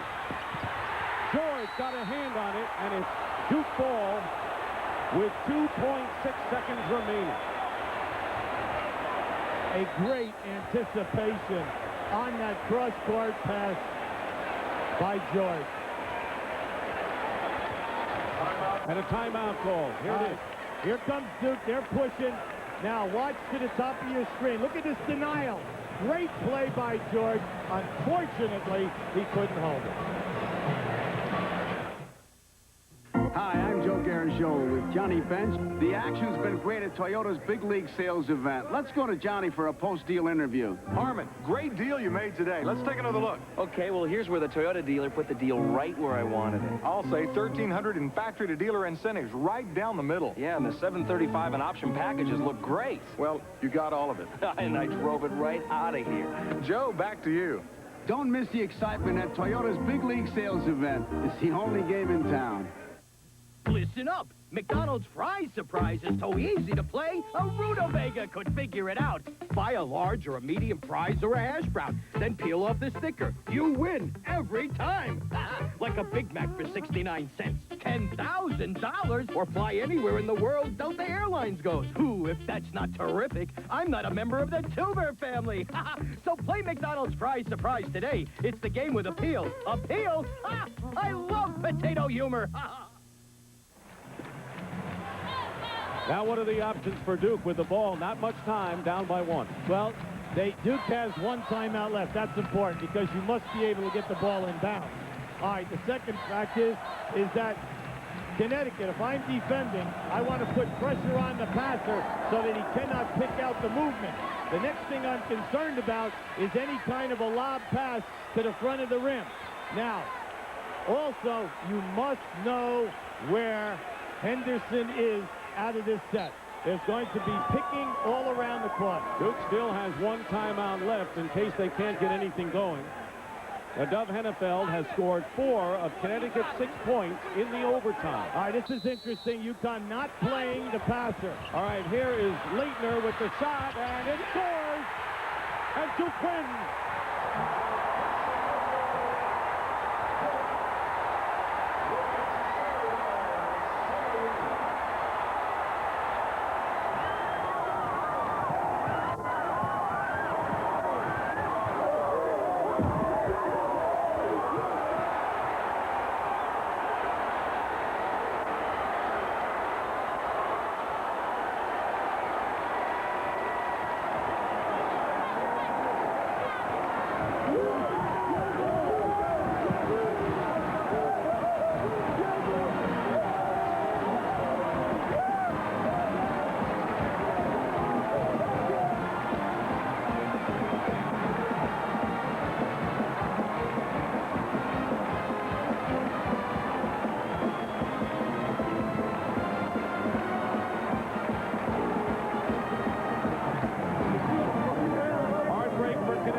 University becomes the first school to go to the Final Four 3 straight years since the Houston Cougars did it in 1982, 3, and 4.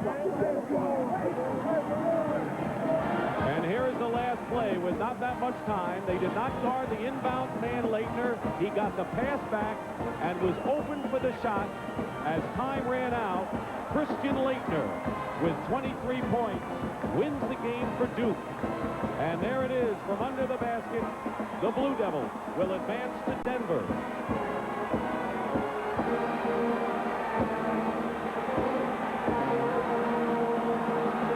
Mike Krzyzewski.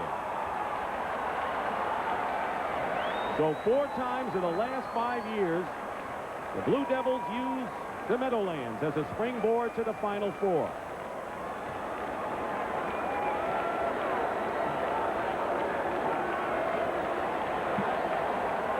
Connecticut finishes its season 31-6 with a memorable year, but a sour ending.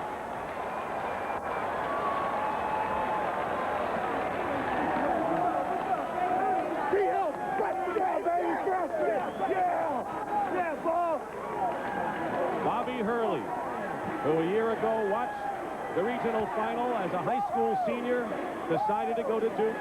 Now, as a freshman, leads Duke to the Final Four. So for Hubie Brown, Jim Nance, and Mike Francesa, Dick Stockton saying so long from the Byrne Meadowlands. Duke University wins 79-78 and goes to the Final Four. And our Chevrolet players of the game, Christian Leitner for Duke and John Gwynn for Connecticut. You're watching CBS Sports, home of the NCAA Championship. Now let's send it back to Jim Nance in the studio. All right, Dick, this is amazing, isn't it? The madness of the season to conference rival Nolan Richardson and Arkansas. The Razorbacks are going to the Final Four for the 4th time in school history.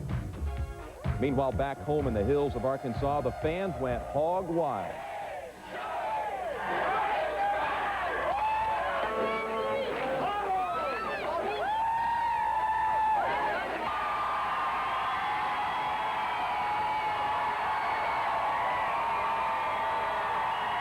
What are Duke's chances?